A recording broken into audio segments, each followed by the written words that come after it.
This is a new button that they got here at the corner of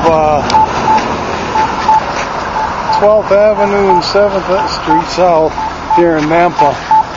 It always buzzes like that, and then you can come over and touch it, or a censor kind of a thing, and then the blind can know where it's at and hit it.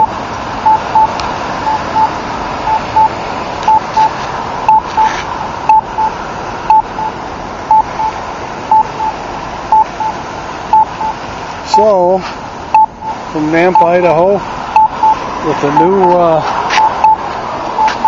buzzers or buttons there, we're out.